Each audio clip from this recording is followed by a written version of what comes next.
2008년 2월 6일 밤 10시 30분경 울산 남부경찰서 야음지구대에 한 여인이 찾아옵니다. 자신의 아이가 오전 11시 30분쯤 근처 슈퍼마켓에서 오락을 하고 오겠다며 집을 나간 뒤 지금까지 연락이 되지 않고 있다며 실종 신고를 접수했습니다. 슈퍼마켓은 집에서 50m가량 떨어져 있었습니다. 실종된 아이의 이름은 우영진. 키 112cm에 23kg의 보통 체격을 가진 6살 아이였습니다. 경찰은 실종 신고를 받고 경찰 630명을 동원해 우군의 집 주변과 인근 서남댐, 수변공원 일대를 수색했지만 아무런 흔적을 찾지 못했습니다. 또 영진이의 생모가 서울에 살고 있다는 사실을 확인하고 형사들을 거주지로 보내 함께 있는지 확인했지만 별다른 소득이 없었습니다. 실종 3일째인 2월 9일 경찰은 실종아동 경보인 앰버 경보를 발령하고 공개 수사로 전환했습니다. 그 사이 실종 신고를 했던 엄마는 언론에 직접 얼굴을 드러내며 자신의 아이를 찾아 달라고 호소했습니다. 네, 한 4시경 됐나? 애가 안 보이는 거예요. 그래가지고 그때부터 이제 찾으러 다녔는데 아무나 찾아도 애가 없어요. 또한 곧 유치원에 입학할 영진이를 위해 새 옷을 샀다며 안타까운 표정을 보이기도 했습니다. 시간 입학한다고 지금 옷하고 이제 밥은 잘 가시고 하고 너무 이쁘다고 지금 막 그랬었는데 좋아가지고 막 그때 막 날뛰고 그랬었는데. 경찰도 우군의 사진과 실종 당시 인상착의가 담긴 현수막을 울산 시내 곳곳에 내걸고 인근 불황자나 정신이상자에 대한 탐문 수사를 벌였습니다. 하지만 대대적인 경찰 수사와 계속되는 언론 보도에도 걸려오는 목격 전화나 몸값을 요구하는 협박 전화는 단 한 통도 없었습니다. 결국 경찰은 사건을 원점에서 재수사하기 시작했습니다. 그러던 중 경찰은 엄마의 행동이 이상하다는 시민들의 반응을 듣고 이 부분을 집중 수사하기 시작했습니다. 사라진 아이를 찾는 엄마라기엔 방송에 출연한 엄마의 표정이 너무나 무덤덤하다는 것이었습니다. 영진이의 계모, 30살, 오선미. 경찰은 최초 신고자이자 마지막 목격자인 오 씨의 진술에서 앞뒤가 맞지 않는 정황을 찾아냈습니다. 오 씨는 영진이가 동네 슈퍼마켓에 오락을 하러 간다고 나간 뒤 사라졌다고 진술했지만 정작 자신은 슈퍼마켓에 아이를 찾으러 가지도 않았습니다. 특히 경찰은 영진이가 오락을 하러 나간 사이 동네에서 산책을 하고 있었다고 주장한 오 씨의 휴대폰 사용 내역을 조사하던 중 사건 해결에 결정적인 단서를 발견했습니다. 같은 시각 오 씨가 울산이 아닌 인근 경주에서 남동생과 통화한 사실을 밝혀낸 것입니다. 경찰이 이 사실을 집중적으로 추궁하자 오 씨는 결국 범행 일체를 자백했습니다.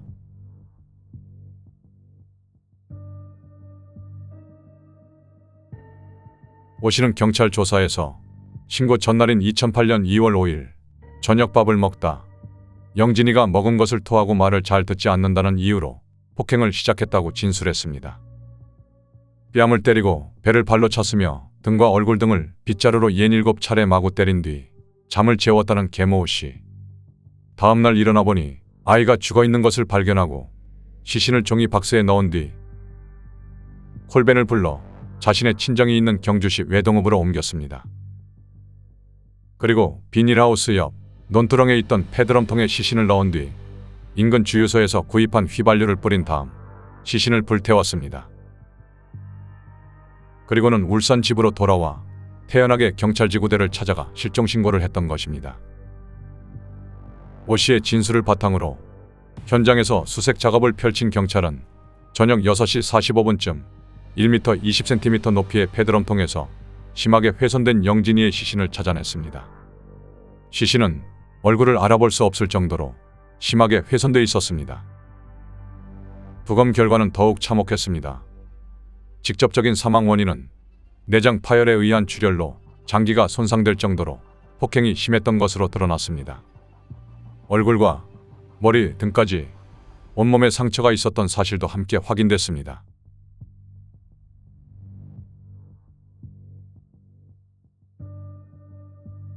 2002년 4월 울산 남구에서 아버지 우 씨와 생모 사이에서 태어난 영진군. 하지만 부모의 이혼으로 태어난 지 1년 8개월 만에 고모의 손에 키워졌지만 고모에게 사정이 생기면서 2007년 4월 다시 아버지에게 돌아왔습니다. 영진이와 함께 살던 아버지는 그해 10월 고등학교 때부터 알고 지내던 계모 오 씨와 동거를 시작했고 12월에는 혼인신고를 마치면서 오 씨는 영진이의 법적인 엄마가 됐습니다. 영진이의 가족은 1층에서 조부모는 2층에서 함께 살았지만 세상 그 누구보다 엄마의 품이 그리웠을 영진이. 그런 영진이에게 세상에서 가장 다정한 엄마인 척을 한 오 씨. 그런데 오 씨는 왜 어린 영진이를 무참히 죽였을까? 오 씨가 경찰에 밝힌 살해 동기는 바로 결혼 생활에 방해가 된다는 이유였습니다. 오 씨는 아이가 남편과의 결혼 생활에 걸림돌이 된다고 생각해 범행을 저질렀다고 진술했습니다. 오 씨가 영진이를 폭행해 숨지게 했을 당시 영진이의 아버지 당시 32살 오 씨는 집 근처 전통시장에서 일을 하고 있던 중이라 집에는 없었던 것으로 밝혀졌습니다. 영진군의 생모는 아버지의 공범 여부에 대해서도 조사를 해야 한다고 호소했지만 경찰은 결국 계모 오 씨의 단독 범행으로 수사를 마무리했습니다. 수사를 해본 결과 애가 얼굴에 맞은 상처가 있고 평상시 구박을 좀 받는다. 동네 주민들의 기억 속 영진이의 모습은 말수가 적고 내성적인 아이로 얼굴에 상처가 있어 물어보면 아무 말도 하지 않았다고 전하며 6살의 어린아이가 계모의 구박과 폭행의 고통을 홀로 감내한 것 아니겠냐며 안타까움을 나타냈습니다. 결국 오 씨의 실종신고는 자작극. 언론 인터뷰는 용의선상에서 벗어나기 위한 쇼에 불과했던 것입니다. 현장 검증에서도 오 씨는 또 한 번 주변 사람들에게 충격을 안겼습니다. 아이를 죽이고 시신을 훼손하는 과정을 너무나 태연하게 재현했던 겁니다. 자신의 행복을 위해 아이의 생명을 빼앗은 참혹한 범죄 행위에도 미안함이라고는 찾아볼 수 없었습니다. 당시 현장에 있던 사람들도 그녀의 감정 없는 행동에 경악을 금치 못했습니다. 새로운 엄마가 생긴다는 소식은 영진이에게는 꿈같은 이야기였을지도 모릅니다. 영진이가 생전에 남긴 그림에는 엄마의 사랑을 갈구하는 모습이 고스란히 담겨져 있었습니다. 영진이의 그림을 분석한 아동심리 전문가는 세 개의 얼굴에서 자신은 웃는 입과 웃는 눈, 아버지는 화난 입과 화난 눈, 어머니는 화난 눈과 웃는 입으로 가족의 얼굴을 표현했다며 영진이에게 평소 아버지는 화난 사람으로 비춰졌지만 어머니를 그린 것 자체가 구성원으로 인정한 것으로 보인다고 밝혔습니다. 또한 대부분의 그림이 또래 아이들과 비교하면 단순하고 관찰력이 크게 떨어지는 등 가정에서 자식에 대한 애정과 배려가 부족했다는 것을 알 수 있다고 덧붙였습니다. 6년의 짧은 생을 마감할 때까지 따뜻한 부모의 정을 느끼지 못했던 영진이. 울산지검은 2008년 4월 22일 말을 잘 듣지 않는다며 6살 아들을 마구 때려 숨지게 한 뒤 시신을 불에 태워 유기한 혐의로 구속 기소된 계모 오 씨에게 징역 20년을 구형했습니다. 피고인이 전과가 없고 반성하며 가족 등도 선처를 호소하고 있지만 밥을 잘 안 먹고 토한다는 이유로 어린 아들을 때려 죽음에 이르게 하는 등 범행이 잔인하여 사건 재발 방지 등 사회적 예방 차원에서 징역 20년을 구형한다고 밝혔습니다. 하지만 법원이 내린 선고는 검찰의 구형보다 5년 적은 징역 15년. 피고인이 자신의 범행을 모두 인정하고 반성하고 있고 가족의 탄원이 있어 참작했다면서 만 5세 아이가 밥을 먹고 토한다고 해서 폭행에 숨지게 하고 사체를 불태워 유기하는 등 범행 내용과 결과가 매우 중하고 범행 후에도 태연히 아이의 실종 신고를 하는 등 범행 은폐까지 시도해 중형이 불가피하다고 밝혔습니다.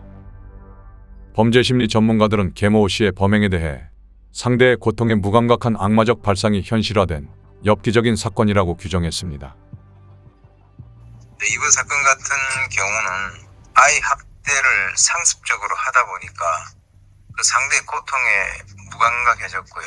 자신의 가학성이 증폭됨에 따라서 결국 아이가 죽음에 이르게 된 거죠. 그리고 난 이후에 자신의 범행을 은폐하기 위해서 아이 시신을 훼손하는 등의 아주 악랄한 그 범행을 하고 난 이후에도, 즉 다시 말해서 소위 적극적인 방어 전략을 채택을 했다는 거죠. 예컨대 아이를 잃어버렸다고 경찰에 자신이 먼저 가서 신고하고 방송에까지 출연해서 아이를 찾아달라고 연기를 펼쳤는데요. 이 전 국민들을 대상으로 해서 천연덕스럽고 가정스러운 연기를 한 이유는 이렇게까지 한다면 사람들이 자신을 의심하지 않을 것이다 라고 하는 얕은 꼼수를 쓴 것인데요. 인간의 악마적 발상이 현실화된 엽기적인 사건으로 기억될 것입니다. 아이를 폭행하고 죽음으로 몰고 간 계모 씨는 2023년 2월에 만기 출소해서 지금 우리 주변 어딘가에서 삶을 이어가고 있습니다. 계모와 함께 산지 불과 4개월 만에 비극적으로 생을 마감한 영진이. 두 얼굴을 가진 인면수심의 계모 씨는 영진군에게 조금이라도 미안한 마음이 있었을까요? 그 어떤 사과와 반성에도 영진군은 더 이상 돌아올 수 없습니다.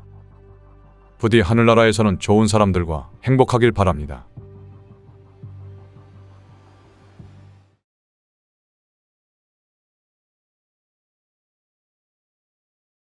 (2017년 6월 24일) 경남 창원의 한 골프 연습장에서 평소처럼 연습을 마치고 집에서 같이 저녁밥을 먹기로 한 40대 부부. 부부는 각자 몰고 온 차를 타러 남편은 지상주차장, 아내는 지하주차장으로 향했습니다. 그런데 지하주차장에 도착한 아내가 차에 타려는 순간 저기요라며 누군가가 불렀고 한순간에 아내는 그대로 사라지고 말았습니다. 다리 쪽인가 어디 보이고 비명소리가 했는데 부부싸 아니더라고. 자기는 그냥 넘어갔다. 남편은 오후 8시 반쯤 골프 연습장에서 헤어진 아내가 새벽이 되도록 집에 들어오지 않자 다음 날인 25일 새벽 1시 20분경 경찰에 실종신고를 했습니다. 사건을 접수한 경찰은 아내 최 씨와 마지막으로 헤어진 장소인 골프 연습장부터 탐문 수사에 들어갔습니다. 하지만 골프 연습장 지하주차장에는 CCTV가 단 3대뿐이었고 사각지대가 많아 아쉽게도 최 씨가 제대로 지킨 건 없었습니다. 단지 알 수 있었던 건 최 씨의 차량이 들어오고 나간 시간뿐이었습니다. 오후 5시에 골프 연습장에 들어온 최 씨는 남편과 집에서의 만남을 기약하고 오후 8시 30분경 지하주차장을 빠져나갔습니다. 그 후 행방불명된 최 씨. 경찰은 우선 최 씨의 소재 파악을 위해 차량 동선 추적과 카드 사용 내역을 조회했습니다. 이 과정에서 창원에 있어야 할 최 씨가 광주에 있다는 흔적이 나오게 됩니다. 최 씨가 사라지고 하루가 지난 25일 오전 11시 광주 남구의 한 은행에서 현금을 인출한 내역이 확인된 것입니다. 은행에서 현금 70만 원을 인출한 뒤 약 10분 동안 5차례에 걸쳐 카드론 대출과 현금 서비스를 받는 등 모두 410만 원을 인출했습니다. 경찰은 곧장 최 씨가 돈을 인출한 그 시간대에 은행 CCTV를 확보했습니다. 그런데 영상을 본 경찰은 뭔가 이상했습니다. 최 씨라고 보기엔 덩치나 골격이 컸고 머리 스타일도 어딘가 모르게 부자연스러웠습니다. 영상을 자세히 보던 경찰은 이건 최 씨가 아니라는 결론을 내렸습니다. 그 사람은 최 씨도 아니고 여자도 아닌 여장을 한 남자였습니다.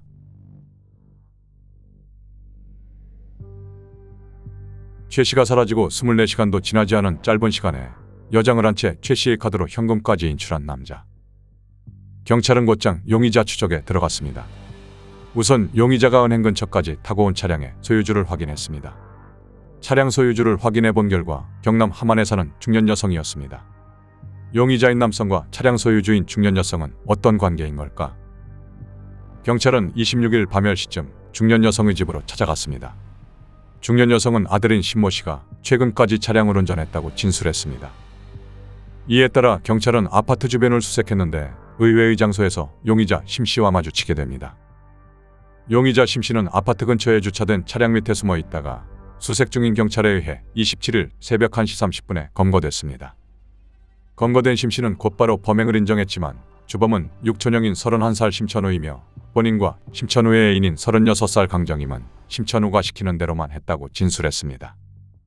단독 범행이 아니라 모두 3명이 저지른 범행이라고 진술한 심 씨. 그렇다면 납치당한 최 씨는 어디에 있는 걸까? 심 씨는 경찰 조사에서 심천우가 최 씨를 납치한 뒤 살해하고 진주시 진주대교에 유기했다고 말했습니다.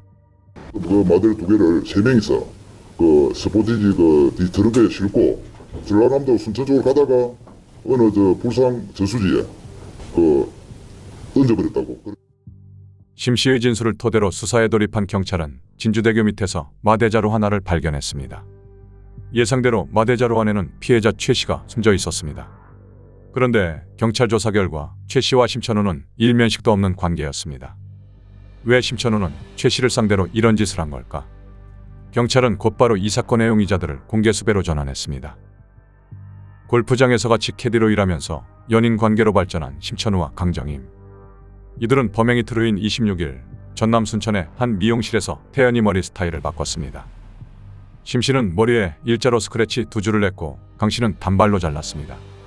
그리고 인근 PC방에도 들러 음료를 사 마시는 등 살인을 저지른 사람의 모습이라고는 볼 수 없는 행태를 보였습니다. 그렇게 창원, 진주, 함안, 순천 등 여러 곳을 돌아다니며 숨어다니던 두 사람은 사건 발생 9일 만인 7월 3일 한 시민의 제보로 서울의 한 모텔에서 검거됩니다. 사람들도 안 나오고 음식을 시키는데 문 열어가지고 따라 받아가는 게 아니고 끓여가지고 검거된 심 씨는 처음엔 시신을 유기한 건 맞지만 죽이진 않았다고 주장을 하다 경찰의 끈질긴 추궁에 결국 범행을 자백했습니다. 심천우는 과거에도 공범을 데리고 강도 사건을 벌인 전력이 있었습니다. 그러나 당시 그 사건들이 미제 사건으로 체포되지 않자 주변인들에게 납치를 해보자는 제안도 여러 번 했습니다. 그러던 중 카드빚에 시달리던 심천우는 육촌동생 심 씨와 애인 강 씨에게 범행을 제안했고 이들이 받아들이면서 엄청난 범행을 계획하게 됐습니다. 돈이 필요했던 심천우는 부유층이 많이 오는 골프 연습장을 범행 장소로 선택했습니다. 그리고 6월 24일 범행 당일 심천우와 육촌동생 그리고 애인 강 씨는 골프 연습장 지하에 주차한 뒤 범행 대상을 물색했습니다. 그러던 중 그들의 눈에 들어온 고급 외제차. 돈이 많을 거라는 생각에 이들은 일면식도 없는 최 씨를 그렇게 골프 연습장에서 납치했습니다. 이들은 경찰 수사에 혼선을 주기 위해 차량 2대에 나눠 타고 각기 다른 곳으로 향했습니다. 최 씨를 납치한 스포티지 차량엔 심천우와 육촌동생이 탔고 최 씨의 아우디 차량엔 애인 강 씨가 탔습니다. 그리고 이동하면서 최 씨의 가방에 든 현금 10만 원과 신용카드를 뺐고 카드 비밀번호까지 알아냈습니다.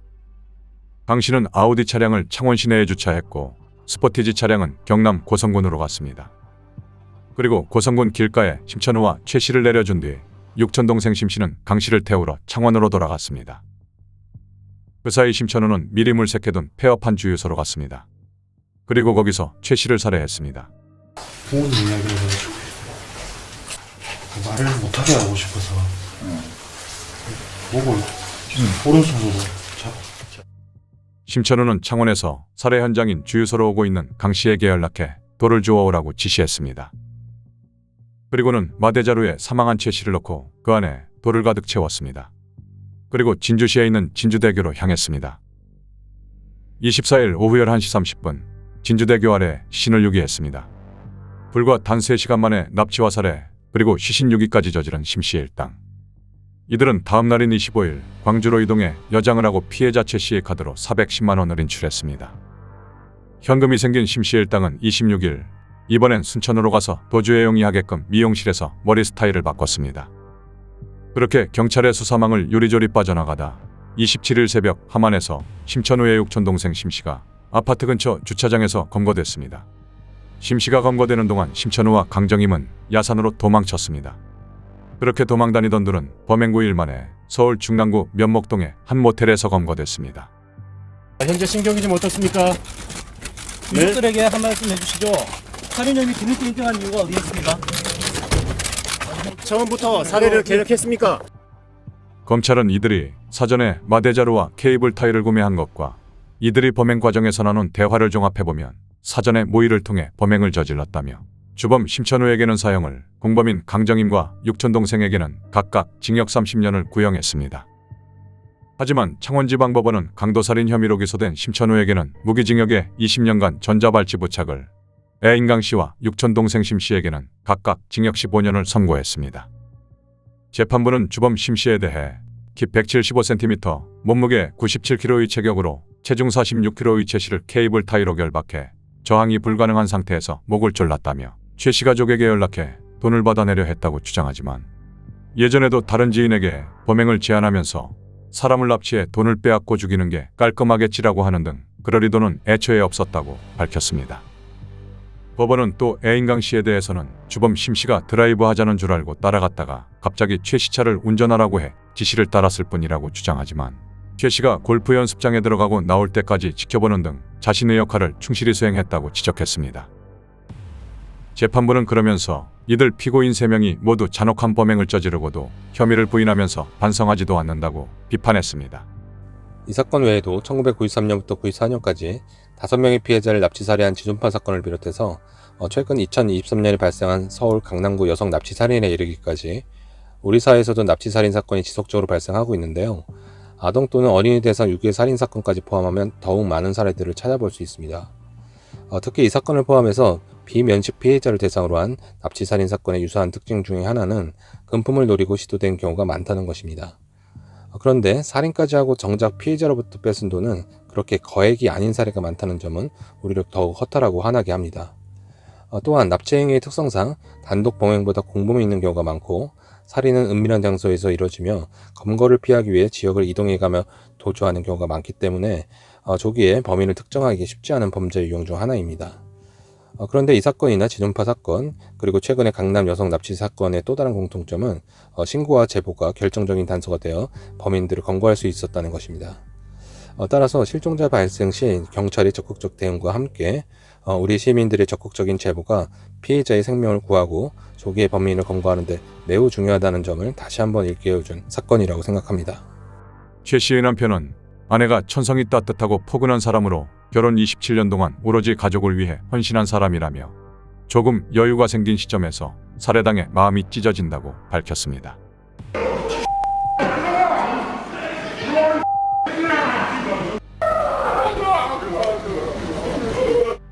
고급 외제차를 탄다는 이유로 일면식도 없는 여성을 납치하고 아무런 죄의식 없이 살해한 심천우. 한 사람의 인생뿐만 아니라 한 가정을 파탄낸 일당은 평생을 속죄하며 살아가야 할 것입니다. 고인의 명복을 빕니다.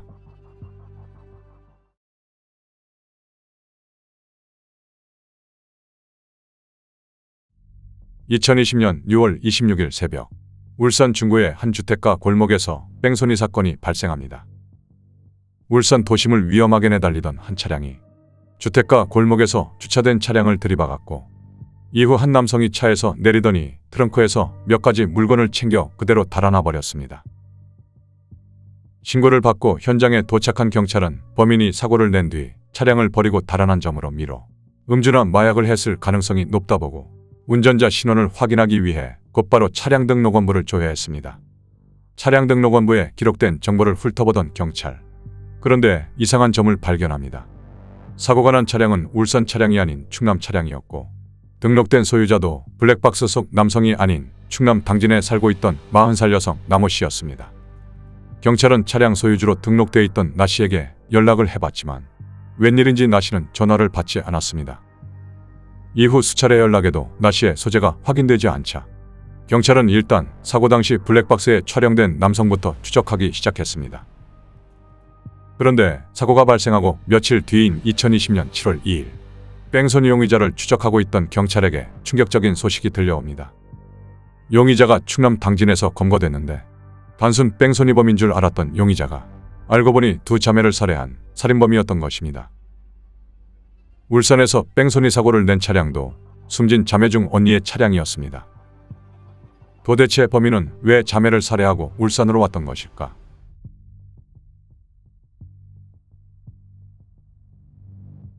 충남 당진 자매 살해범 33살 김모 씨.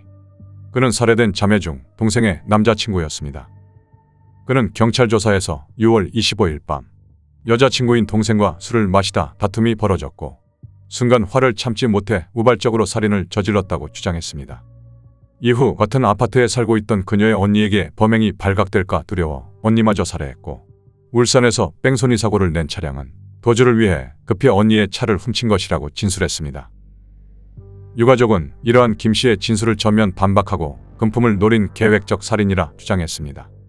자매의 휴대전화를 포렌식한 결과 금품을 노리고 의도적으로 자매에게 접근해 살인을 계획한 여러 정황이 발견된 것입니다. 당시 언니는 당진에서 하루 매출 100만 원이 넘는 주점을 운영하던 사장이었습니다. 부산에서 살고 있던 동생은 가끔 언니가 바쁠 때 당진으로 올라가 일손을 돕고 있었습니다. 그런데 동생의 휴대전화 통화 기록 중 당진으로 이사해 언니 가게에서 일을 하자고 주장했던 김 씨의 통화 내용이 발견됐습니다. 그냥 태어나면 당진 올라갈까? 그냥 부산에서 다시 잡고 있어. 자기랑 당진을 가면 자기 언니 가게에서 파트타임 일하면서 그렇게 있을까 생각하고 있었거든. 이후 김 씨의 의견이 받아들여진 것인지 동생 나 씨는 사건이 발생하기 한 달 전인 2020년 5월 언니가 살고 있던 충남 당진의 아파트로 이사와 결혼을 전제로 김 씨와 동거를 시작하며 본격적으로 언니의 일을 돕고 있었습니다. 정황은 이뿐만이 아니었습니다. 범행 이후 자매 집에 있던 금품 일부가 사라진 점이 확인됐고 특히 김 씨가 훔친 언니의 차량은 당시 억대가 넘는 고급 외제차였는데 김 씨가 범행 이후 휴대전화로 차량 가격이 얼마인지 검색한 기록도 발견됐습니다. 그리고 더욱 충격적인 사실도 밝혀졌습니다. 김 씨는 범행 이후 두려움에 울산으로 도망쳤다고 진술했지만 조사 결과 유흥을 즐기기 위해 울산으로 간 사실이 확인됐습니다. 범행 후 인터넷 포털 사이트에 울산의 어떤 단란주점이 괜찮은지 질문을 올리며 훔친 자매의 금품을 팔아 유흥을 즐겼고 울산에 살고 있던 전 여자친구를 찾아가 핸드백을 선물하기도 했습니다. 이 핸드백은 숨진 자매의 언니 집에서 범행 이후 갖고 나온 것이었습니다. 또 살인 행각을 들키지 않기 위해 중간중간 자매의 핸드폰으로 자매가 살아있는 척 주변 지인들에게 문자를 보내는 치밀함까지 보였습니다.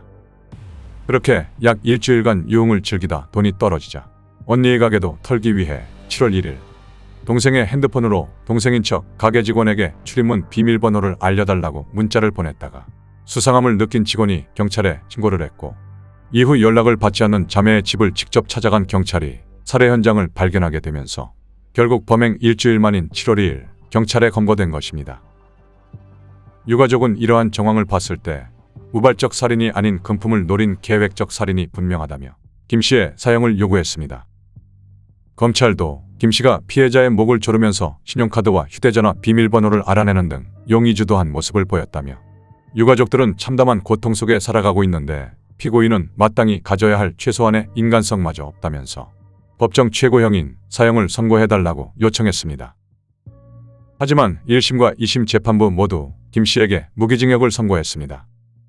법원은 자매를 살해한 점은 결코 용서받을 수 없는 범죄가 맞지만 김 씨가 불우한 환경에서 자랐고 성인이 된 뒤 치료를 위해 정신병원을 다닐 정도로 정신질환을 앓고 있었던 점이 참작된다고 밝혔습니다. 또한 사형을 선고한다면 무기징역 같은 법적 효과를 지니겠지만 문명국가에서 사람의 생명은 목적 자체로 다뤄야지 무언가의 수단으로 삼을 수 없다며 사형을 선고하지 않는 이유를 판시했습니다. 그러면서 20년 뒤에 가석방 여부를 결정할 행정부가 신중하게 결정하길 바란다는 의견도 덧붙였습니다. 유가족은 이러한 법원의 판결을 수용할 수 없다며 거세게 항의했습니다. 범죄자의 세상 아닙니까?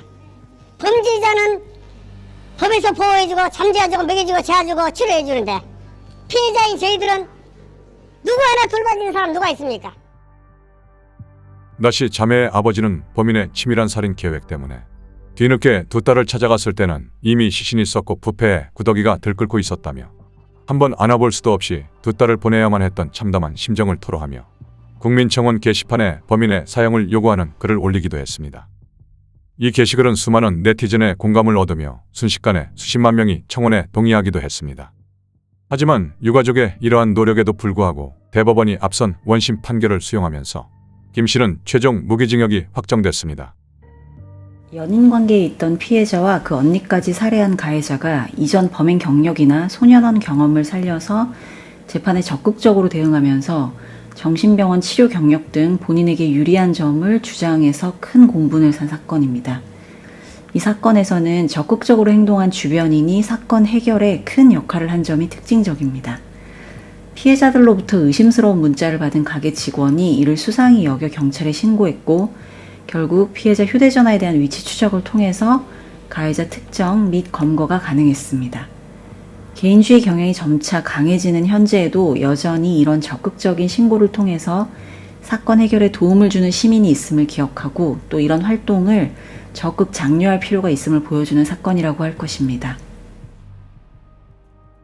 과연 김 씨는 우발적으로 살인을 저지른 것일까요? 하루아침에 두 딸을 허망하게 잃은 부모님의 슬픔을 어떻게 헤아릴 수 있을까요? 안타깝게 생을 마감한 두 자매의 명복을 빕니다.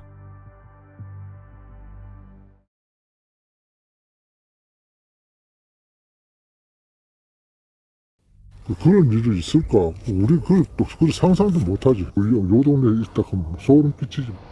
2022년 4월 16일 경남 양산시 원동면 서령리의 한 경작지에서 안매장된 시신이 발견됐습니다.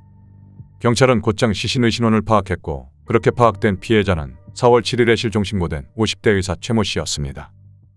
그런데 발견된 사체엔 한 가지 특이점이 있었습니다. 다른 곳은 깨끗한 데 비해 사체의 왼손 엄지손가락만 유독 빨갰던 것입니다.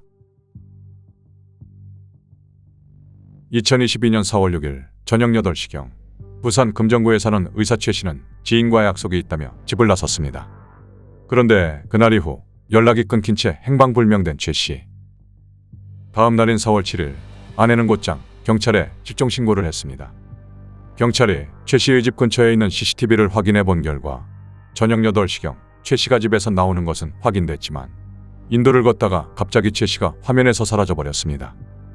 경찰은 최 씨가 인도에 주차되어 있던 차량에 타면서 CCTV 화면에서 사라졌을 거라 추정하고 저녁 8시부터 8시 15분까지 그 주변을 지나간 모든 차량을 조사했습니다.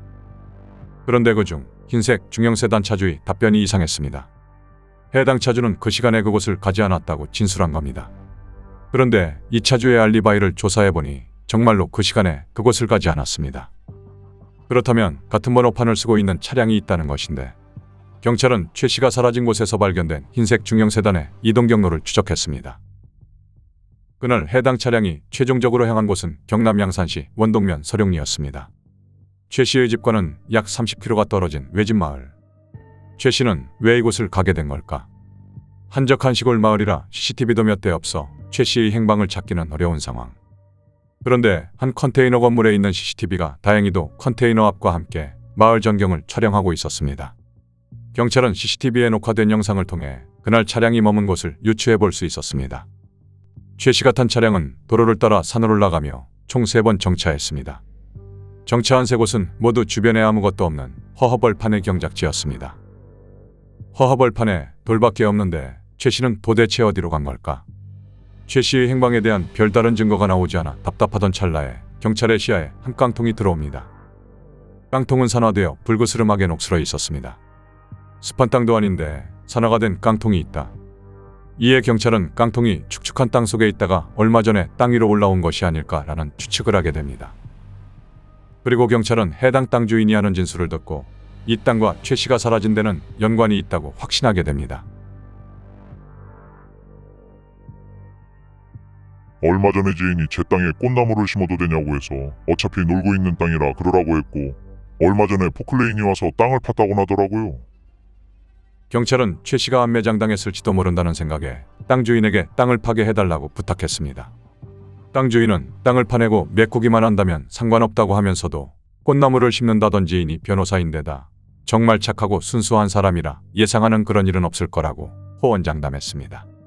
하지만 경찰은 과학수사대를 동원해 땅을 파기 시작했습니다. 지면에서 70cm가 넘는 깊은 곳을 파내고 있을 무렵 아니나 다를까 땅속에서 옷가지 같은 무언가가 보였습니다.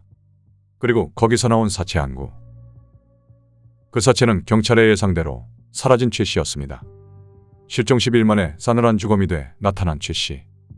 부검 결과 사인은 경부 압박에 의한 질식사였습니다. 그런데 사체에서 한 가지 특이한 점이 발견됐습니다. 다른 곳은 멀쩡한데 사체의 왼손 엄지손가락만 유독 빨갰던 것입니다. 정체불명의 빨간색 물질을 손가락에 바른 채 땅속에 묻힌 최 씨. 국과수 확인 결과 그 빨간색 물질은 도장을 찍을 때 쓰는 인주였습니다. 경찰은 곧바로 그곳에 꽃나무를 심으려고 했다던 땅 주인의 지인을 용의자로 특정했습니다. 용의자는 40대 여성 신모 씨. 그런데 여성인 심 씨가 단독으로 남성인 최 씨를 살해하고 안매장까지 혼자서 가능했을까? 심 씨는 경찰 조사에서 모든 범행 사실을 자백했습니다. 그리고 최 씨의 손에 묻은 인주 또한 본인이 한 것이라고 진술했습니다. 그런데 심 씨는 여기서 더 충격적인 진술을 했습니다. 심 씨는 용의선상에서 빠져나가기 위해 계약서 한 장을 준비한 뒤 안매장한 최 씨를 땅속에서 다시 꺼냈다고 했습니다. 그리곤 손에 인주를 묻혀 계약서에 지장을 찍고 다시 안매장했다고 말했습니다. 도대체 심 씨는 무엇 때문에 최 씨를 살해한 걸까? 심 씨가 밝힌 사건이 전말은 이러했습니다. 심 씨와 최 씨는 2013년 말 주식 관련 온라인 커뮤니티를 통해 알게 된 사이였습니다. 거기서 심 씨는 자신을 주식 전문 변호사라고 소개했습니다. 투자 정보를 공유하던 두 사람은 양산시의 한 원룸에 사무실까지 차려 동업을 하는 관계로 발전했습니다. 투자 사업은 의사인 최 씨가 자금을 대주면 심 씨가 돈을 굴리는 방식으로 진행됐습니다. 사업 초기엔 월 수백만 원가량의 수익금을 최 씨에게 넘겨줬지만 주식시장이 나빠지며 심 씨의 투자는 실패를 거듭했습니다. 그리고 변호사라고 자신을 소개한 심 씨는 사실은 무직이었고 계속해서 투자에 실패하자 돈이 필요했던 심 씨는 최 씨가 투자금이라며 준 1억 원을 생활비로 써버렸습니다. 결국 이 같은 사실을 알게 된 최 씨. 3월 28일 최 씨는 심 씨에게 1억을 갚지 않으면 남편에게 알리겠다고 했습니다. 사실 심 씨는 이전에도 주식을 하다 손실을 본 적이 있었고 이 때문에 이혼 위기에 놓인 일도 있었습니다. 그래서 이번 일이 들통나면 정말 남편과 이혼할 것 같다는 생각이 들었습니다. 결국 심 씨는 남편에게 들키지 않기 위해 최 씨를 살해해야겠다는 무서운 결심을 하게 됩니다. 살인을 결심한 심 씨는 치밀하게 준비했습니다. 먼저 사람들이 자러 가지 않는 한적한 땅을 가진 지인에게 연락해 그곳에 꽃나무를 심으려고 한다며 땅을 빌렸습니다. 그리고 범행 3일 전인 4월 3일 오전 9시 지인의 경작지에 포클레인을 불러 가로 1m, 세로 1.2m, 깊이 1.2m의 규격으로 땅을 파달라고 했습니다. 그리고 같은 날 낮 12시 또 다른 지인에게 연락해 흰색 중형세단을 빌렸습니다. 그리고 경찰의 추적을 따돌리기 위해 프린터로 가짜 번호판을 뽑아 붙였습니다. 범행을 위한 모든 준비를 끝낸 심 씨는 최 씨를 불렀습니다. 4월 6일 범행 당일 심 씨는 부산의 모 주차장에서 최 씨를 만났습니다. 그리고 월 100만 원에서 150만 원을 줄 테니 찾아오지 말아달라며 마지막으로 최 씨를 설득했습니다. 그런데 최 씨가 이를 받아들이지 않자 심 씨는 계획대로 살인을 저지르게 됩니다. 심 씨는 뒷좌석에서 물건을 꺼내는 척을 하면서 미리 준비한 빨랫줄로 조수석에 앉아있던 최 씨를 목을 졸라 살해했습니다. 심 씨는 숨진 최 씨를 그대로 싣고 미리 땅을 파둔 양산시 야산으로 향했습니다. 그리고 조수석에서 숨진 최 씨를 구덩이에 그대로 밀어넣은 뒤 땅을 덮고 현장을 벗어났습니다. 그런데 이때 울리는 심 씨의 핸드폰. 전화를 건 사람은 숨진 최 씨의 아내였고 사라진 남편을 찾는 전화였습니다. 심 씨는 최 씨와 동업관계라는 사실 때문에 경찰 수사가 시작되면 용의선상에 오를 수도 있겠다고 생각했습니다. 이에 심 씨는 둘 사이에 동업 및 채무관계가 끝났다는 내용의 계약서를 허위로 작성했습니다. 그리고 안매장을 한 바로 다음 날 오전 9시 30분 다시 현장으로 갔습니다.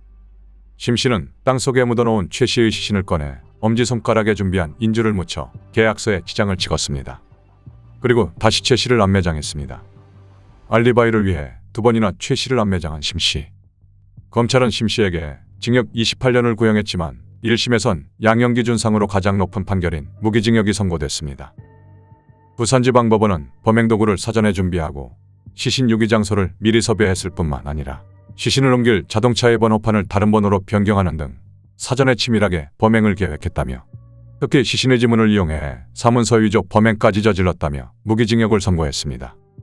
하지만 항소심에서 심 씨는 무기징역에서 징역 30년으로 감형됐습니다. 2심 재판부는 범행 동기 등이 불량해 피고인을 사회화 격리하는 엄중한 처벌이 불가피하다면서도 수법이 잔인하거나 포악하지 않고 피고인이 반성하고 있으며 처벌 전력이 없는 점, 재범 위험이 없어 보이는 점 등을 고려하면 사회와 영구격리하는 무기징역을 선고할 것은 아니다라고 양형 이유를 밝혔습니다. 그러나 심 씨는 이에 불복해 상고했고 대법원은 여러 사정을 참작하더라도 원심이 징역 30년을 선고한 것이 심히 부당하다고 할 수 없다며 원심 판단을 유지했습니다. 범인 심 씨는 본인의 혐의를 인정했고 수사와 재판을 통해 주요 범죄 사실이 입증되어서 유죄가 확정되었기 때문에 이 사건은 이미 해결되었다고 볼 수 있습니다.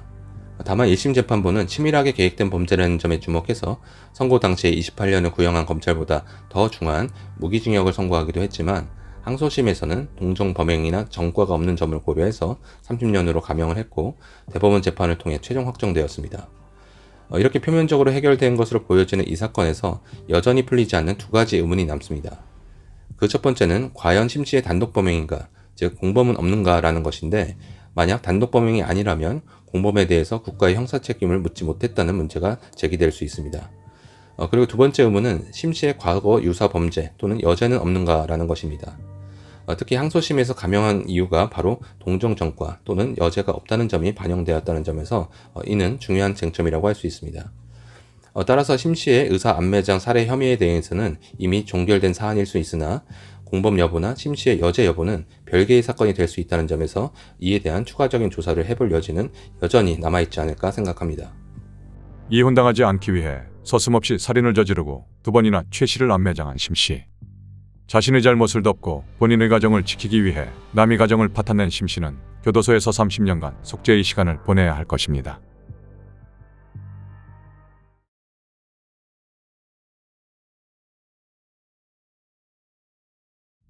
(2013년 3월 4일) 밤 11시경 부산 해운대구 동백섬 선착장에서 야경을 구경하던 한 부부와 남성. 이날은 이 부부에게 아주 뜻깊은 날이었습니다. 4년 전 혼인신고를 했지만 사정상 다른 지역에 따로 떨어져 지내던 32세 남편 박모 씨와 39세 아내 신모 씨가 이날부터 살림을 합치기로 했기 때문입니다.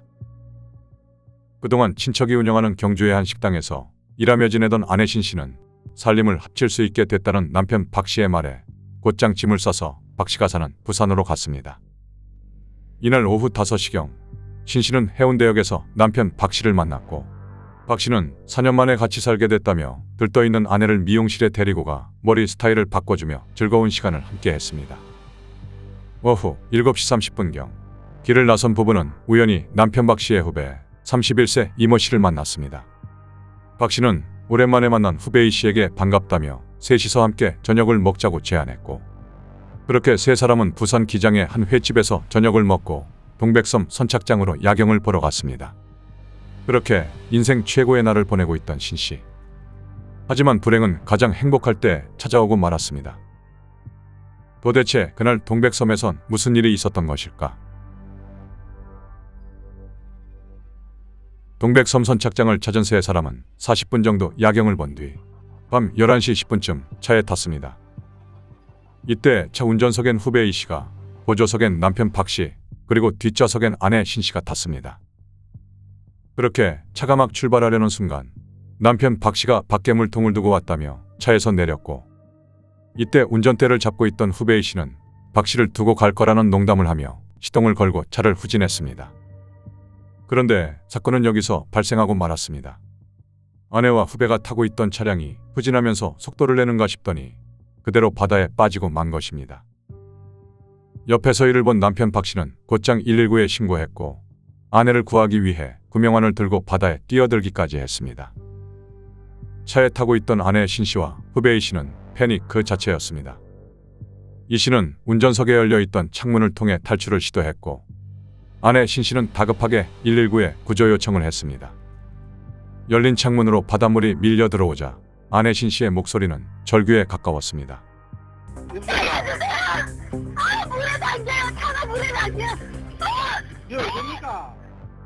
바다에 뛰어든 남편 박 씨는 창문으로 탈출하고 있던 후배 이 씨를 구조하는 데는 성공했지만 뒷좌석에 앉아있던 아내 신 씨는 끝내 구하지 못했습니다. 그리고 차량은 빠르게 물속으로 잠기기 시작했습니다. 이윽고 해경이 도착해 구조에 나섰지만 아내 신 씨는 이미 숨을 거둔 상태였습니다. 4년 만에 행복한 신혼생활을 꿈꾸던 신 씨에게 도대체 왜 이런 일이 벌어진 걸까? 수사 초기 경찰은 면허를 딴 지 3개월밖에 안 된 후배 이 씨의 운전미숙으로 인한 단순 추락사고로 추정했습니다. 타살이라고 볼 수 있는 정황은 처음에 나타나지 않았습니다. 무궁한 결과도 일사로 나왔고 타살 흔적이 전혀 발견되지 않았습니다. 그런데 아내 신 씨의 가족들은 사고 사일 리가 없다며 살인사건이라고 주장했습니다. 부산에 이제 살겠다고 떠난 그날 사고가 날 수 있나? 어떻게 가자마자 몇 시간 만에 이거는 사건이다. 사고사가 아니다. 여기에 당시 사고 현장으로 출동한 경찰도 석연치 않은 부분이 꽤 있었다고 했습니다. 당시 동백섬 선착장 입구는 진입로가 좁아 초보 운전자가 들어가긴 어려운 곳이었고 그날은 선착장 입구에 바리케이드가 세워져 있어 차량 출입이 통제되고 있었는데도 굳이 바리케이드를 치우고 무리해서 선착장에 들어갔다는 점도 의아했습니다. 게다가 차량이 추락한 위치도 이상했습니다. 차는 선착장 옆쪽에 추락한 채 발견됐는데 선착장 옆으로 차량이 추락하려면 후진하면서 핸들을 최대한 꺾어야 가능했기 때문입니다. 남편 박 씨를 놀리려고 후진했다던 이 씨는 왜 자동차 핸들을 과도하게 꺾었던 걸까? 이에 따라 경찰은 후배 이 씨를 불러 신문했고, 이 씨는 후진하던 중 차가 급발진하는 바람에 당황해서 핸들을 틀었다고 진술했습니다. 하지만 현장에서는 급발진의 대표적인 흔적인 스키드 마크가 발견되지 않았습니다. 경찰은 이 씨 진술의 진위 여부를 파악하기 위해 국과수에 차량사고 기록장치 감식을 의뢰했습니다. 그리고 며칠 뒤 돌아온 국과수의 답변, 급발진이 아니었습니다. 그렇다면 이 씨는 왜 급발진이었다고 거짓 진술을 한 걸까? 혹시 이 씨가 계획적으로 신 씨를 살해하기 위해 의도적으로 차량을 바다에 빠뜨린 건 아니었을까? 경찰은 이때부터 운전미숙에 의한 추락사고에서 살인사건으로 수사 방향을 전환했습니다. 경찰은 먼저 후배 이 씨와 아내 신 씨가 혹시 내연관계는 아니었는지 조사를 시작했습니다. 남편 몰래 내연관계였던 두 사람이 갈등을 빚으면서 살인으로 이어진 게 아닌가 하는 의심이었습니다. 하지만 조사 결과 이 씨와 신 씨는 그날 처음 본 사이였습니다. 그렇다면 정말 이 씨의 운전 실수로 차량이 바다에 빠진 것이었을까? 그런데 아내 신 씨의 가족들은 남편 박 씨를 의심했습니다. 놀라는 게 어떻게 그렇게 침략할 수 있는지 3일 동안 치는 동안에요. 바다에 빠진 아내를 구하기 위해 직접 바다에 뛰어들기까지 한 남편이었는데 그 모든 것이 아내를 계획적으로 살해하기 위한 연기였던 걸까? 경찰은 남편 박 씨가 아내 신 씨의 사망보험금을 노리고 계획적으로 한 범행은 아닌지 파악하기 위해 숨진 신 씨의 보험 내역을 확인했습니다. 그랬더니 아니나 다를까 아내 앞으로 무려 3개의 생명보험이 가입돼 있었습니다. 그리고 아내 신 씨가 사망하게 되면 남편인 박 씨가 받게 되는 사망보험금이 모두 11억 2천만 원에 달했습니다. 이를 확인한 경찰은 신 씨가 어떤 경위로 생명보험을 3개나 가입하게 됐는지 파악하기 위해 가입 당시 보험사와 통화한 녹음본을 들어봤습니다. 그러고는 박 씨가 아내 신 씨를 계획적으로 살해한 살인사건임을 확신했습니다. 살이나 뇌경색이나 다른 거는 다 보장이 너무 많아가지고 그런 걸 하지 말고 그냥 사망보험에 관해서만. 박 씨는 2009년 12월부터 아내 신 씨 앞으로 생명보험에 가입하기 시작했고 2010년 2월까지 석 달 동안 모두 3개의 보험에 가입했습니다. 그렇다면 박 씨는 4년 전부터 범행을 계획하고 적당한 시기를 노려 후배 이 씨에게 살인을 사주한 걸까? 이에 대해 남편 박 씨는 아내가 사망할 경우 받게 되는 보험금은 신 씨의 작은 삼촌과 숙모에게 상속하기로 했다며 경찰에 각서 한 장을 증거로 내밀었습니다. 하지만 이 각서를 본 경찰은 박 씨가 더 수상해졌습니다. 이에 따라 경찰은 박 씨와 이 씨의 통신 내역과 은행 거래 내역을 조회했고 그동안 박 씨가 이 씨에게 총 2천만 원을 10여 차례에 걸쳐 보낸 내역을 확인했습니다. 경찰은 지금까지 모은 증거를 토대로 박 씨와 이 씨를 체포했고 검거된 이들은 결국 모든 것을 자백하게 됩니다. 경찰의 추정대로 남편 박 씨의 범행 계획은 아내 신 씨와 처음 만난 2007년부터 시작됐습니다. 박 씨는 아내 신 씨의 전 남편이 운영하던 분식집에서 아르바이트를 하게 되면서 신 씨를 처음 만났습니다. 그때부터 박 씨는 당시 유부녀였던 신 씨에게 적극적으로 구애했습니다. 박 씨의 적극적인 애정 표현에 2008년 두 사람은 내연관계로 발전했고 2010년 신 씨는 결국 전 남편과 이혼했습니다. 그 후 박 씨는 체육 강사로 일하며 체육학과 교수 준비를 하겠다는 핑계로 부산에 갔고 아내 신 씨는 그런 박 씨에게 자신이 일하며 번 돈을 모두 보내주며 뒷바라지를 했습니다. 하지만 교수 준비를 한다던 박 씨의 말은 모두 거짓말이었고 신 씨에게서 받은 돈은 모두 유흥비로 탕진했습니다. 박 씨는 신 씨와 연애하는 동안 계속해서 보험 가입을 권유했고 신 씨는 박 씨와 혼인신고도 하기 전에 모두 3개의 생명보험에 들게 됐습니다. 그 후 신 씨는 전 남편과 이혼한 지 17일 만에 박 씨와 혼인신고를 마쳤습니다. 그렇게 시간이 흘러 2012년 11월 남편 박 씨는 당시 신용불량자였던 후배 이 씨를 만났는데 이 자리에서 살인을 도와주면 사망보험금 중 2억 원을 주겠다고 제안했습니다. 돈이 급했던 이 씨는 이 제안을 승낙했고 남편 박 씨는 면허 취득 비용과 차량 구입에 쓰라며 착수금으로 2천만 원을 보냈습니다. 박 씨는 운전미숙으로 인한 사고사로 위장하기 위해 철저하게 모든 것을 계획했습니다. 그리고 사건 당일 박 씨는 계획대로 신 씨에게 이제 살림을 합칠 수 있게 됐다며 부산으로 불렀고 우연을 가장해 이 씨와 만났습니다. 그렇게 저녁 식사를 한 뒤 야경을 핑계삼아 세 사람은 동백섬 선착장으로 향했습니다. 야경을 보고 차에 탄 남편 박 씨는 물통을 두고 왔다며 곧바로 차에서 내렸고 후배 A 씨는 운전석 창문만 내린 채 그대로 후진해 차량을 바다에 빠뜨렸습니다. 하지만 당시 몸무게 100kg이 넘던 후배 A 씨가 창문에 끼어 탈출하지 못하자 남편 박 씨는 이 씨를 구하기 위해 바다에 뛰어들었습니다. 보려고 뛰어든 건 아니고요, 당연히. 얘가 덩치가 너무 커가지고 창문 밖으로 빠져나오면서 사력을 다해가지고 애가 호적됐습니다.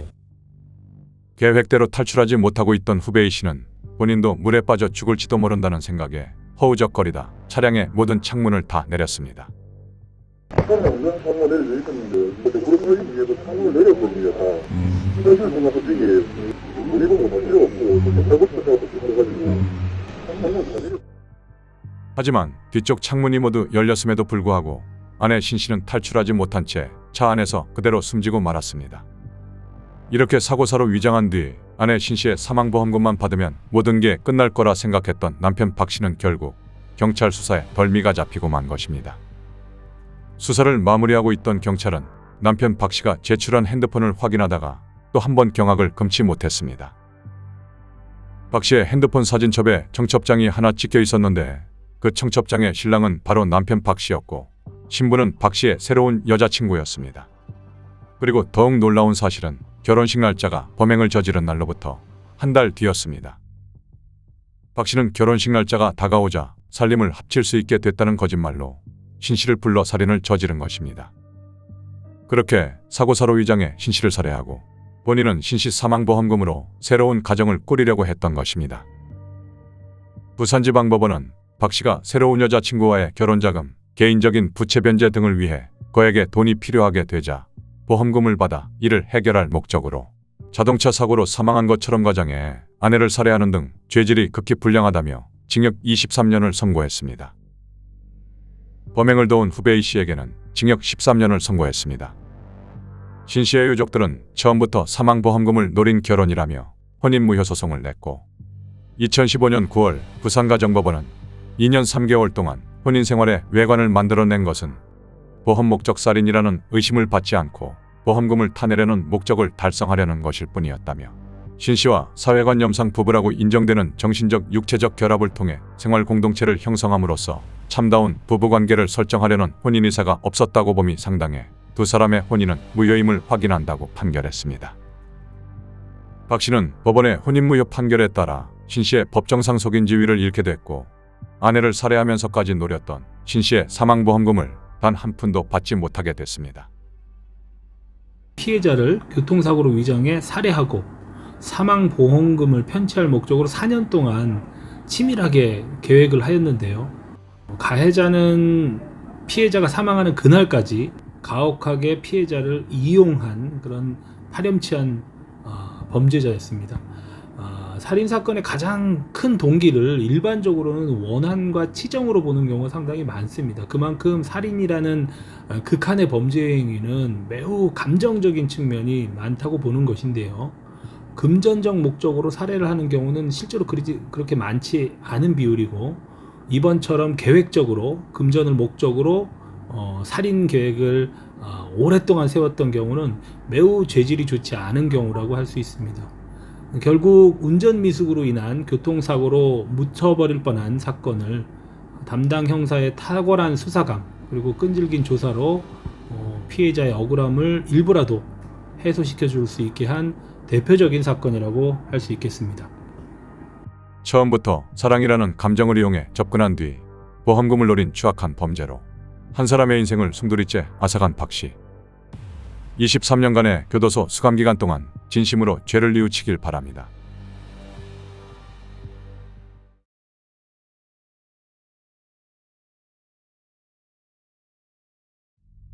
(2013년 10월 24일) 119에 걸려온 다급한 한 통의 전화.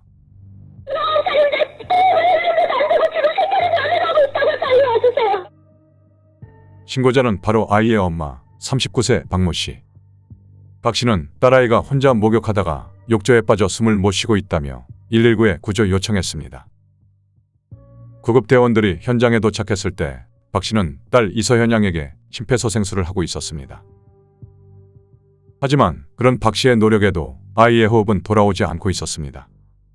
서현 양은 즉시 병원으로 이송됐지만 안타깝게도 숨을 거두고 말았습니다. 서현 양은 초등학교 2학년이었습니다. 그런데 당시 현장에 출동한 구급대원들이 단순한 익사사고로 보기엔 미심쩍은 점이 있었습니다. 무엇보다 서현 양의 몸에 멍이 가득했고 욕조 바닥에서는 서현 양의 치아도 발견됐기 때문입니다. 그리고 서현 양의 갈비뼈 24개 가운데 무려 16개가 부러진 상태였습니다. 혼자 목욕하다 물에 빠진 아이치고는 갈비뼈가 부러지고 치아가 빠진 점이 너무나도 이상했습니다. 이에 경찰은 서현 양에 대한 부검을 실시했고 그 결과 서현 양의 사인은 예상했던 대로 단순한 익사가 아니었습니다. 쩔된 늑골이 이제 폐를 찔러서 피가 나다 보니까 결국 이제 폐 손상 및 그 출혈에 의해서 사망한 것으로 부검 결과 확인됐습니다. 그렇다면 엄마 박 씨는 왜 서현 양이 물에 빠져 숨졌다고 신고한 걸까? 그 이유는 부검 결과를 통해 유추해 볼 수 있었습니다. 서현 양은 갈비뼈가 부러진 것 외에도 둔부조직 섬유화 증상이 상당히 진행된 상태였습니다. 이 증상은 엉덩이 근육이 물리적인 충격으로 손상됐는데도 파손된 조직이 다 아물기도 전에 재차 물리적인 충격을 받아 엉덩이 근육이 소멸되면서 섬유질로 채워지는 것입니다. 다시 말해 엉덩이에 매를 맞은 뒤 상처가 아물기 전에 또다시 비슷한 가해 행위가 있었다는 점을 짐작할 수 있었습니다. 경찰은 부검의의 소견서를 본 뒤 박 씨가 지속적으로 서현 양을 학대하다가 살인까지 저지르게 된 것은 아닌지 의심하기 시작했습니다. 이에 따라 경찰은 먼저 박 씨와 서현 양의 가족관계를 확인했고 박 씨가 서현 양의 친모가 아님을 확인했습니다. 그렇다면 혹시 박 씨가 계모였기 때문에 서현 양을 학대한 걸까? 하지만 당시 박 씨는 서현 양 학급의 학부모회 회장직까지 맡을 정도로 아이 교육에 열성적인 엄마였습니다. 이 때문에 주변 사람들은 박 씨가 절대 서현 양을 학대할 사람이 아니라고 했습니다. 교육적인 어머니였죠. 케어하고 그리고 어떻게 보면 이게 정말 애교가 넘치시는 분이고. 하지만 2년 전 서현이가 다녔던 유치원 선생님은 서현이가 학대받고 있다는 사실을 알고 있었다고 했습니다. 보이지 않는 곳에 이렇게 멍이 많이 있었고요. 네. 그 다음에 한날에는 보니까 이렇게 머리 정수리가 퉁퉁 부었어요. 알고 보니까 엄마한테서 맞았는 걸 이제 알고는 좀. 당시 서현 양의 유치원 선생님은 서현 양의 몸에 남아있는 학대의 흔적들을 보고 곧장 아동보호기관에 신고도 했다고 했습니다. 신고를 접수한 아동보호기관은 박 씨와 서현 양을 격리하려 했으나 박 씨가 훈육하다가 생긴 상처일 뿐이라며 보호기관의 개입을 거부해 격리하지 못했다고 했습니다. 안타깝게도 2011년 당시 법체계상 아이의 학대가 의심되더라도 보호자가 협조하지 않으면 보호기관에서 어떠한 조치도 취할 수 없었습니다. 이처럼 아무런 보호의 손길도 미치지 못한 사이 서현 양은 계모 박 씨로부터 지속적인 학대를 받아왔던 것입니다. 2012년 5월 21일 박 씨는 서현 양이 집에 30분 늦게 들어왔다는 이유로 분이 풀릴 때까지 서현 양의 허벅지를 발로 찼습니다. 당시 서현 양은 저항 한번 하지 못한 채 맞을 수밖에 없었고 결국 허벅지 뼈가 부러지는 전치 10조의 부상을 입었습니다. 박 씨는 서현 양의 친아버지인 46세 이모 씨에겐 서현이가 학원 계단에서 넘어져 다리를 다쳤다고 거짓말을 했습니다. 그리고 당시 서현 양의 아버지 이 씨는 부동산 분양 대행업을 하고 있었기 때문에 집에는 한 달에 한두 번 정도와 서현 양이 학대받고 있다는 사실을 몰랐다고 했습니다. 학원을 딱히 잘 알고 싶고요. 그래서 제가 그랬죠. 좀 천천히 내려오지. 이렇게 내가 이야기를 했었잖아. 그 후 박 씨의 학대는 점점 더 과감해졌습니다. 2012년 10월 31일 박 씨는 서현 양 체벌 문제로 남편 이 씨와 다퉜습니다. 말다툼 끝에 이 씨는 잠시 집을 나갔고 박 씨는 그 틈을 타 서현 양을 욕실로 끌고 갔습니다.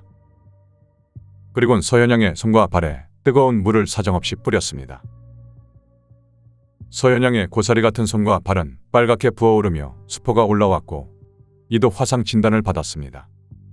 하지만 박 씨는 집으로 돌아온 남편 이 씨에게 또다시 거짓말을 했습니다. 온수가 나오도록 보일러를 틀어뒀는데 서현이가 모르고 물을 틀다가 데였다고 말했습니다.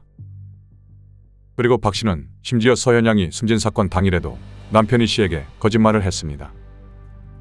사실 서현양이 숨진 그날은 서현양이 손꼽아 기다리던 소풍 가는 날이었습니다.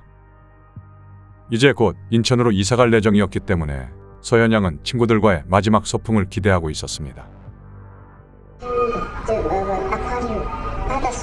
수조 이런 거 뭐 있는 거지 않나요? 현재 백사장이 가서 그래 놀고 돌아오는 걸로 그렇게 돼 있었는데 전화를 인천으로 간다고 미리 아이들한테 인사를 해놓은 상태였어요. 하지만 그날 아침 박 씨는 식탁에 둔 2,300원이 없어진 것을 보고 서현양을 혼내기 시작했습니다. 박 씨는 소풍이 가고 싶어 돈을 훔쳤냐며 서현양을 약 35분 동안 무차별적으로 폭행했습니다. 폭행하다 지친 박 씨는 서현양에게 방에 들어가 있으라고 했고 그 사이 남편이 씨에게 전화를 걸어 서현이는 소풍을 보냈다라고 거짓말했습니다. 얼마 후 서현양은 창백한 얼굴로 방을 나왔고 박 씨에게 그래도 소풍은 가고 싶다고 말했습니다. 이에 박 씨는 서현양이 전혀 반성하지 않았다며 또다시 주먹과 발로 약 20분간 무차별적으로 폭행했습니다. 당시 박 씨는 서현양이 피하지 못하도록 서현양의 두 팔을 붙들고 폭행하는 잔인함까지 보였습니다. 이로 인해 서현양은 갈비뼈 24개 중 무려 16개가 부러졌고 옆구리엔 온통 멍이 들었습니다. 그 후 박 씨는 서현양의 몸에 있는 멍을 빼기 위해 욕조에 물을 채워 서현양을 넣었습니다. 부상이 심했던 서현양은 결국 다발성 늑골 골절로 인한 폐파열로 숨을 거두고 말았습니다. 이에 박 씨는 의식을 잃은 서현양을 뒤로 한 채 우선 바닥에 흥건했던 피를 닦았습니다. 그리고 모든 걸 정리한 뒤 박 씨는 아이가 욕조에 빠졌다며 119에 신고 전화를 했던 겁니다. 박 씨는 서현양의 장례식장에서도 지인들에게 사고였다는 점을 강조하며 범행을 은폐하려고 했습니다. 장례식장에 온 서현양의 친모, 신모 씨는 박 씨가 서현양의 엄마 자격으로 그곳에 있다는 것에 경악을 금치 못했습니다. 근데 저의 절친한 친구였습니다. 저의 이웃집 바로 앞동에 사는 사람이었고 그때 당시 아빠하고 그러니까 애기 아빠와 박기는 사업적인 파트너였었어요. 그리고 우리 아이가 이모하고 굉장히 잘 따르는 사람이었고요. 이 모든 사실을 알게 된 이웃 주민들은 큰 충격에 빠졌습니다. 정말 몰랐죠. 이 기부라는 사실도 몰랐고 애한테 잘해주는 짓했기 때문에. 그리고 더욱 놀라운 사실은 박 씨 또한 딸을 낳은 두 딸의 엄마였다는 것입니다. 박 씨는 두 친딸이 학교에서 결손가정의 아이들이라고 손가락질 당할까봐 전 남편과 이혼하지 않고 별거를 택했습니다. 그 상태에서 서현양의 친부인 이 씨와 만났고 동거를 시작한 것입니다. 박 씨는 의붓딸 서현양에겐 때려 죽일 만큼 모진 학대를 가했지만 정작 본인의 두 친딸에게는 상처를 주지 않기 위해 노력하는 이중성을 보였습니다.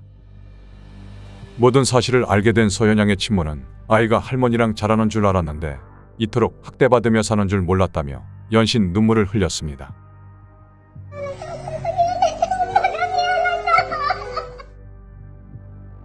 경찰은 피고인 박 씨를 학대치사죄로 송치했으나 울산지검은 보강 수사를 벌여 살인죄로 기소했습니다.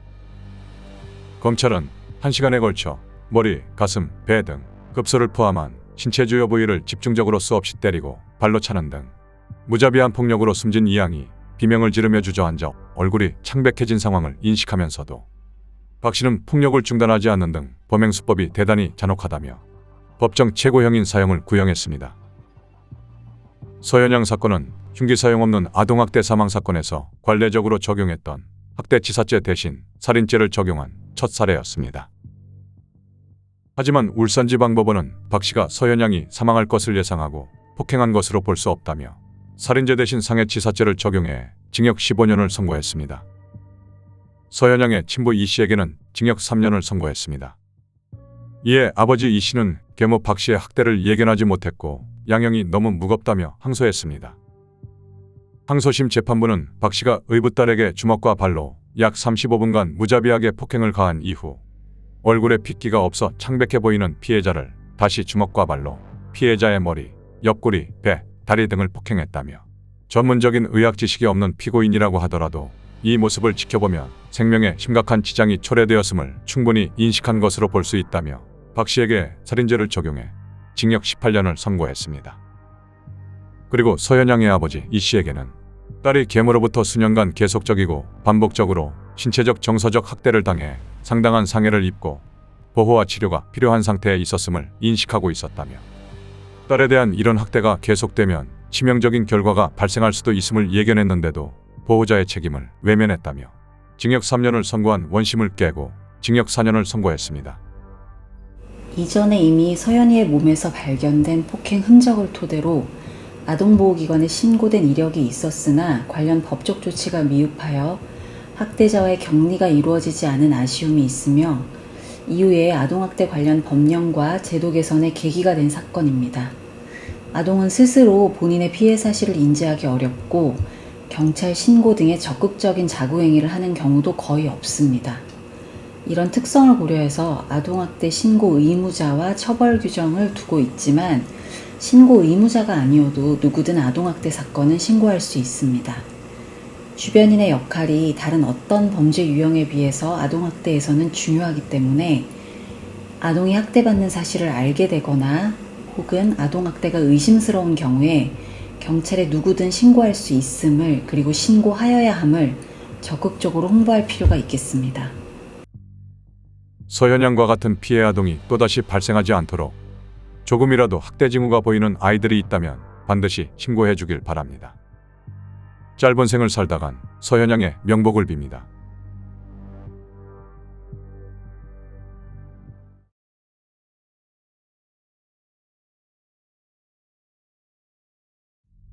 (2005년 10월 18일) 오전 6시 40분경 경북 청도군 화양읍의 한 저수지 인근에서 발생한 한 건의 교통사고. 한 40대 여성 운전자가 차를 몰고 가던 중 갓길을 걸어가던 30대 여성을 차로 치어버린 사고였습니다. 피해자 31세 여성 김모 씨는 사고 당시 가드레일 넘어 풀숲으로 날아갈 만큼 차와 크게 부딪힌 상태였지만 천만다행으로 전치 3주의 가벼운 상처만 입는 데 그쳤습니다. 차량 운전자 40세 여성 이모 씨는 경찰 조사에서 운전 중 한눈을 팔아 사람을 못 봤다라며 자신의 잘못을 시인하고 김 씨에게 선처를 호소했습니다. 김 씨도 가벼운 타박상만 입고 크게 다치지 않았기에 이 씨와 100만 원의 합의를 보고 사건을 마무리했습니다. 하지만 이 당시만 해도 이 사건이 억대 보험금을 노린 추악한 범죄였음을 그 누구도 알지 못했습니다.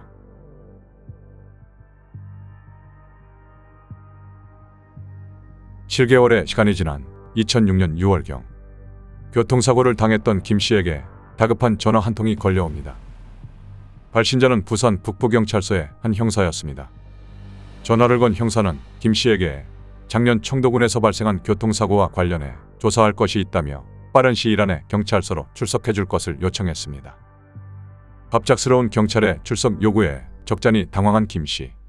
이미 이 사건은 피의자 이 씨와 합의해 별 문제 없이 마무리된 상태였기에 무슨 영문인지 몰랐지만 무언가 꺼림칙한 느낌을 갖고 서둘러 경찰서로 향했습니다.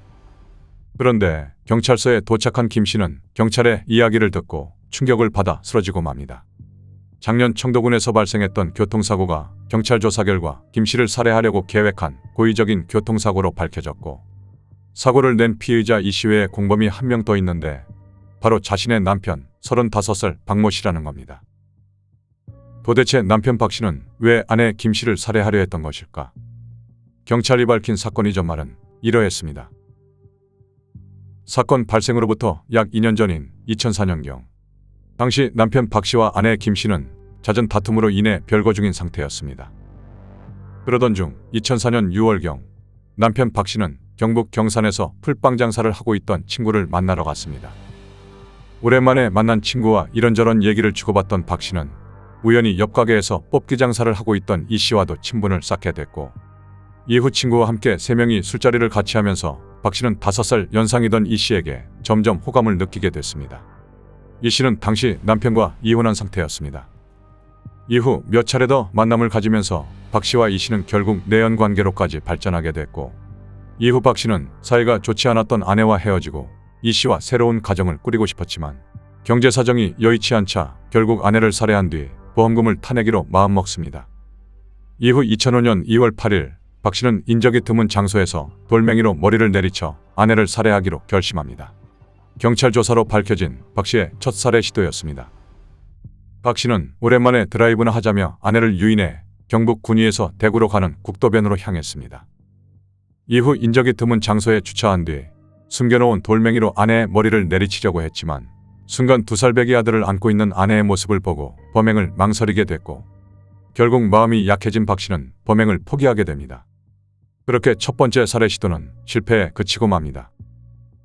이후 혼자서는 아내를 죽이지 못하겠다고 생각한 박 씨는 내연녀 이 씨를 끌어들이게 되고 이 씨도 처음에는 어떻게 사람을 죽일 수 있냐며 완강히 거절했지만 박 씨의 끈질긴 설득 끝에 결국 범행에 동참하게 됩니다. 첫 번째 범행 시도 5달 뒤인 2005년 7월 중순경 두 번째 범행이 시도됩니다. 박 씨는 흔적을 남기지 않고 아내를 살해하기 위해 공업사에 의뢰해 차량에 장착할 수 있는 특수 쇠막대기를 제작합니다. 당시 수상하게 생긴 형태를 본 공업사 사장이 도대체 무엇에 쓰는 물건이냐라고 물어보자 박 씨는 젖소 먹이를 줄 때 사용할 거다라고 말한 뒤 성능이 좋으면 추가로 수십 대를 더 주문하겠다고 하면서 사장을 안심시켰던 사실도 확인됐습니다. 차를 들이받으면 차에 뭐 지게라든지車輪이라든지 흔적이 남는데 이걸 기계를 짚으면 자기가 제작이 공구를 짚으면 차에는 흔적이 안 나오니까. 2005년 7월 29일 계획을 실행하기로 마음먹은 박 씨는 오전 10시 40분경 아내에게 다슬기를 잡으러 가자며 경북 군위군의 한 주유소 부근으로 함께 이동했습니다. 그리고 범행 장소에 도착한 뒤 갑자기 차가 고장났다며 아내에게 인근 주유소로 가서 도움을 요청해달라고 말했고 이후 차에서 내려 주유소로 달려가는 아내를 내연녀 이 씨가 쇠막대기가 달린 차량으로 치어 죽이려고 했으나 아내 김 씨가 생각보다 빨리 달려가 버린 탓에 타이밍을 놓쳐 그렇게 두 번째 살해 계획도 실패하고 맙니다. 그런데도 박 씨는 끝내 포기하지 않고 한 달 뒤인 8월 중순경 세 번째 살해 계획을 세웁니다. 이번에는 본인이 직접 차를 몰아 교통사고를 내기로 마음먹고 범행 장소를 물색했습니다. 그러던 중 부산시 사상구 신라대학교 부근을 지나다 주인 없이 방치된 것으로 보이는 화물 차량을 보게 됐고 자신의 차를 화물차에 들이받아 아내를 살해할 계획을 세웠습니다. 이후 박 씨는 아내에게 부산으로 여행을 가자며 함께 차를 타고 이곳으로 갔습니다. 그런데 현장에 도착하자 어찌된 일인지 범행에 이용하려던 화물 차량이 사라져버린 상태. 이번에도 실패하면 안 되겠다고 생각한 박 씨는 급히 근처에 있던 대형 버스에 고의로 차를 충돌했습니다. 자신의 의도대로 조수석 부분이 정확히 버스에 부딪혀 차가 박살이 났지만 하늘이 도왔는지 아내 김 씨는 머리에 가벼운 부상만 입은 채 생명에는 지장이 없었습니다. 그렇게 세 번째 살해 시도마저 실패했지만 남편 박 씨는 2달 뒤인 10월경 기어코 네 번째 살해 계획을 시도합니다. 이번에는 내연녀 이 씨가 직접 차로 아내를 치기로 하고 2005년 10월 18일 오전 6시 40분경 오랜만에 낚시하러 가자며 아내를 데리고 경북 청도군으로 이동합니다. 범행 장소에는 이미 내연녀 이 씨가 차에 탄 채 기다리고 있었습니다. 시간에 맞춰 약속된 범행 장소인 낚시터 부근에 도착한 박 씨는 도로 갓길에 차를 주차한 뒤 아내와 함께 걸어가다가 갑자기 아내에게 차에 핸드폰을 놔두고 왔으니 가져다 달라고 부탁합니다. 아내 김 씨는 자신에게 무슨 일이 일어날지 상상도 하지 못한 채 도로변 가드레일을 따라 주차된 차량 쪽으로 이동했고 내연녀 이 씨는 김 씨가 시야에 들어오자마자 급하게 차를 움직여 김 씨를 들이받고 맙니다. 얼마나 세게 부딪혔는지 사고 당시 김 씨는 가드레일 넘어 풀숲까지 몸이 날아갔지만 천만다행히도 전치삼주의 상처만 입는 데 그쳤습니다. 그렇게 4번에 걸친 살해 계획이 모두 숲으로 돌아가자 남편 박 씨와 내연녀 이 씨의 관계는 급속히 나빠지기 시작했습니다. 그러다 범행을 저지르면서 많은 죄책감을 느끼고 있던 이 씨가 결국 경찰에 자수하게 되면서 모든 사건의 전말이 밝혀지게 됐습니다. 내가 마지막 단계라고 생각했기 때문에 그때는 이제 어쩔 수 없이 이렇게 하게 되는 거지. 경찰은 남편 박 씨에 대해 살인미수 혐의로 구속영장을 신청하고 자수한 내연녀 이 씨를 불구속 입건했습니다. 남편 박 씨는 경찰 진술에서 집사람으로부터 벗어나려 했을 뿐이다라며 보험금을 노린 범행이 아니었다고 주장했지만 이어진 경찰 조사에서 박 씨가 아내 몰래 아내 명의로 생명보험에 가입한 뒤 가정 형편이 어려웠음에도 불구하고 보험료를 매달 꼬박꼬박 납부하고 있었던 사실이 밝혀졌습니다. 부산지방법원은 보험금을 타내기 위해 4차례나 아내를 살해하려 했고 이 가운데 2차례는 실제 교통사고를 위장해 아내에게 전치사주의 부상을 입히는 등 죄질이 중해 중형 선고가 불가피하다면서 박 씨에게 징역 5년을 선고했습니다. 내연녀 이 씨는 스스로 자수한 데다 박 씨의 제의에 따라 범행에 가담한 점 등이 참작돼 최종 징역 2년을 선고받았습니다. 이 보험범죄는 가족의 목숨값으로 본인이 돈을 갚겠다는 그런 매우 비정하고 비인간적인 범죄라 할 수 있겠습니다. 자, 이러한 보험범죄에 대응하기 위해 보험사에서는 SIU라고 하는 특별조사팀을 운영해서 의심스러운 사건이 발생하게 되면 지급을 중지하고 조사에 착수하는 등의 노력을 자체적으로 하고 있습니다.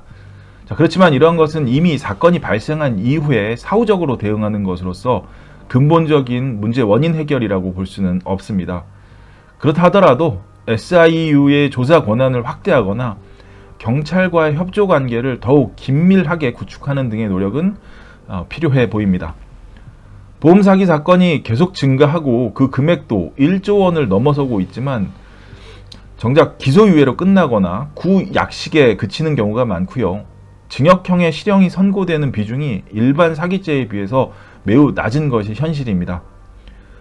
올 1월 보험사기 방지특별법이 국회를 통과한 만큼 보다 효과적이고 강력하게 보험범죄에 대응해 나가는 노력이 필요하다 하겠습니다. 사건 이후 아내 김 씨는 큰 충격을 받아 모든 주변 사람과의 연락을 끊고 홀연히 사라진 것으로 알려졌습니다. 또한 남편 박 씨가 범행을 저지르는 동안 아내 명의의 신용카드를 마음대로 사용하고 카드 대금을 내지 않아 아내 김 씨가 신용불량자가 된 사실이 뒤늦게 밝혀져 많은 사람들의 분노를 사기도 했습니다. 무려 4차례나 아내를 죽이려고 한 남편 박 씨. 남은 인생은 속죄하며 살아야 할 것입니다.